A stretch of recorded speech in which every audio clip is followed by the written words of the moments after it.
dubbiin badda kanas amma rasuula Sayidaa kunillee argitee jiraatti baqa Sumayyaa ijoollee jechaa deemaa jira. Sumayyaanis akka Sayidoon ijoollee isaa fi niitii isaa jaartii isaa kan arganne jala dadda. Yooyaa ashamarka fuunee akkam jirtu fayyaa qabdu kabajamtootaa fi hordoftoota koo annagaan qaba galata rabbii amma deebi'eeti dhufeetiin jira jechuudha waan haaraa argeen jechuudha ammalleedha akkuma jalqaba viidiyoo koo irratti argitanii Ayyuun jijjiiramte oon isiniin jedhu jijjiiramte qallaal isinitti fakkaatini jijjiiramuu aadatiin jechuudha garuu Iyyaasuudhaan billaa si keessa babaasa gaama jettuuni sodaadheetiin ture jechuudha isuma dhugaa jettiin immoo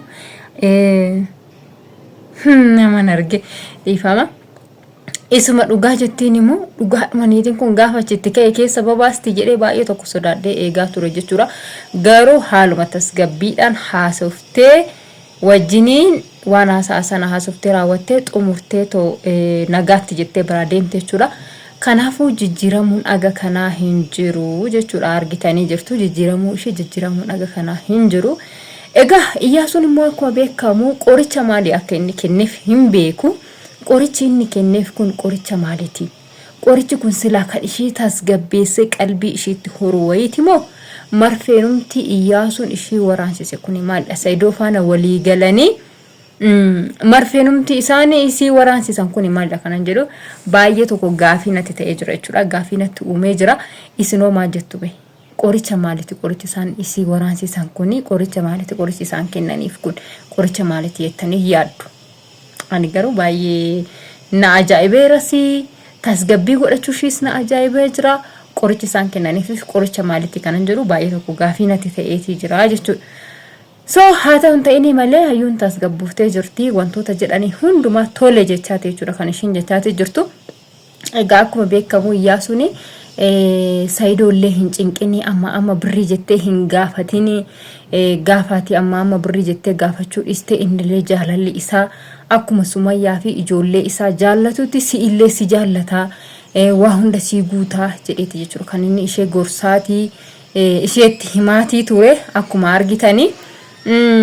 Kanaaf iyyuu amma kana hundayyuu yoo inni jedhu tole jechaati jechuudha kan ishiin jechaanii turte tole jechaanii turte garuu jalqaba irratti maal jetteeni yoo atis yoo kana ennaa kaanii qoricha tina waraansistu kun qoricha maaliti billaa dhuguma billaa sitti naqaa namna jechaanii turte garuu immoo amala godhatte jechuudha amala godhatte haa ta'u malee akka duraanii miti otoo naa duraaniiti akkasitti Sayidoo hin cinqinii akkasin godhinni akkanan godhinni akkanan ta'ini jedhee raafte gaafa inni taasa'u yookiin kaballaadhaan lafa buusti yookiin waan ta'e gooti jechuudha. Ani garuu hanga viidiyoo sana laalee fixutti dhugaa rabbi sodaachatanii ture. Baay'ee tokkoon ishee sodaachaa ture jechuudha. Dhugaa akka waa'ee gootii laata. Maal bakka baay'uma tokkoon cinqamaa ture dhugaa waaqayyo baay'ee tokkoon cinqamaa ture jechuudha. Garuu nagaadhuma fayyaadhaan viidiyoo sana xumurtee raawwattee choo bakka itti biraa deemte amala jijjiirratti kanan jedhuun baay'ee tokkoon itti gammade jechuudha. Egaa akkuma beekamu Sayidoon har'aan deema jedheeti kan dubbataati ture.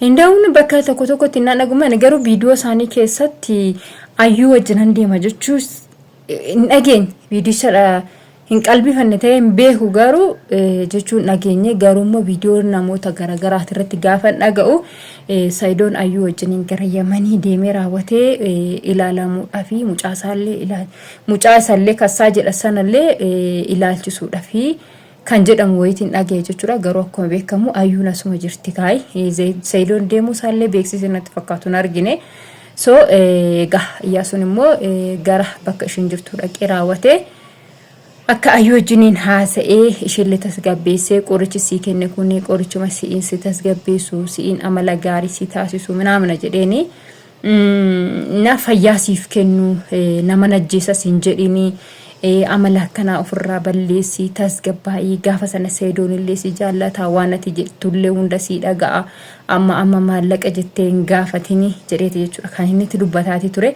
so aga kana hundaayyuu jechuudha osoo na biraa ta'e maaltu si galchee maalii jettee irra baatii turte jechuudha garuu tasgabbii godhatte tokko kan ishee tasgabbeesse immoo makiinaa sana bitannaani moo lana garuu makiinaan ikkoo bitamee fi miti akka jettetti jechuudha makiinadhuma duraan jiru naaf kennee jettee bar makiinaa dura ofiisaatii inni fayyadamaatii jiru yookiin immoo makiinaa dura ofiisaatii bitate isheedhaa dabarsee kenneef jechuudha gaafa ishee rakkistu malee makiinaa bitee fi natti fakkaatu akkuma beekamu mana koollee deemee ilaaleetiin hin jira Finfinneedha. Manni kan koollee waan jedhu xumurarra ga'eeti jira maallaqa isaa kaffaladheetiin hin jira jettee haala gammachuu keessa jirti jechuudha. Isa dhugaa dubbachuudhaaf haala gammachuu keessa jirti jechuudha. Maaliif wanta yaadde hunda isaa guuttattee jechuudha. Duras kana yaaddeti. Namoonni baay'een immoo maal jette? Sheexanni jette. Sheexanni Saidooni sin jaallatu yaada sitti taphatee si dhiisuudhaaf malee si faanallee jireenya gara fuulduraatti si waliin jiraachuudhaaf illee yaada hin qabu naan jettee seexanni dhuftee natti asaasti.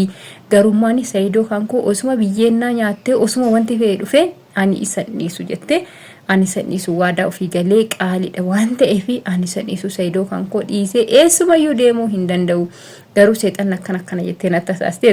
Gaafa ishiin akkanatti baay'ee tokkoon kolfeessa dhugaa dubbachuudhaaf maaliifiini seexanni nama qortiisuma dhugaa dubbachuudhaaf jechuudha. Jireenyuma akkuma haala gaariidhaan jireenyuma jaalala gammachuudhaan nama waliin jiraatan kana jireenyi kun siif hin taane jireenya kana keessaa bayi jireenyi kun kan sii ta'uu miti ati seexanni nama qorti jechuudha. Gaafa ati seexanatti gaafa of kennite afuura hamaa keessa gaafa ati galtu si qorti jechuudha. Qormaanni kanuma jirudha. Haa ta'u malee immoo ati afuricha keessaa obbaastee garaa jireenya garaa kan keetitti karaa jireenya keef abbaa manaa keessana waliin jiraachuu mana kee qabachuu akkuma jetteeyyuu dubartiin tokko mana keessatti jechuudha. Alatti qofa uffattee ba'uu osoo hin taane mana keessatti jechuudha. Mana keessa jiraattee faablicha of gochuu qabdi. Akkuma isheen jette faablicha jechuun qaba. Kana booda makiinaa kootiin tashkarakaruun qaba. Akkuma isheen jette jechuudha.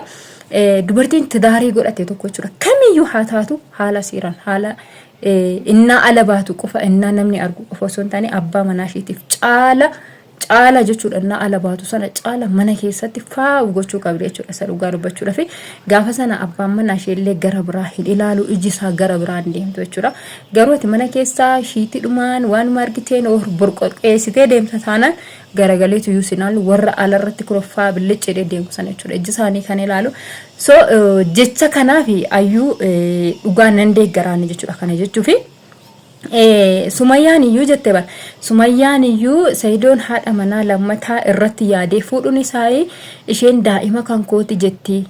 Akkasuma immoo iyyuu mana keessa jiru mana keessaa shiitii uffattee maal jettee jiru mana keessaa asifachi ari'uu malee ofii shiitii of ilaaltee hin beektu. Sababa kana ta'eef haadha manaa biraa yookiin dubartii biraa isheerratti ilaalee isheerratti fuudhee jette. Ishiidhumayyuu jechuudha. Ishiidhumayyuu ayyuudhumayyuu Saidoon Sumayyaa irratti fuudhuuni Sumayyaa of qabuu ishiirraa kan irraa jibbe yookiin immoo ijjisaa gara biraa bayeeti mana keessatti gaafa ishiin ofitti babbareessu diddu maal taatu jettee gara Sumayyaan illee of qabdi. Sarugaa dubbachuudhaaf of qabdi bakka takka sirriitti of gootee hin beektu. Amma fee daa'ima faana iyyuu hoo taate of gattee hin beektu jechuudha. Sarugaa dubbachuudhaaf kanaaf iyyuu yaanni ayyuu hin deeggarama bakka kanatti jechuudha. Hin deeggaraan maaliif dhiirri jechuudha. Gaafa ati xiqquma akkas haalli kee jijjiiramee fuulli kee jijjiiramee uffannaan kee jijjiiramee gaafa ati ilmoodhuma qofa jettee ilmoo kee irratti faa of gattee mana qofa jettee mana kee irratti faa of gattee jette dhugaa waaqa garagalee sin ilaalu jechuudha. Garagalee sin ilaalu kan inni ilaalu maalidha? Warra kunoo alafaa billichadhaan raawwatanii kutatanii deeman sana jechuudha. Sin galte soo abbaa manaa keessan biratti namni kamiyyuu walatti daarii taatanii naa jirtanii akkuma alatti baatanii raawwattanii uffattanii zanaa jettanii deemtan sanatti abbaa manaa keessan biratti sana caala jechuudha. Sana caala faa of gochuu qabdu sana caala waan barbaadan godhachuu qabdu jechuudha.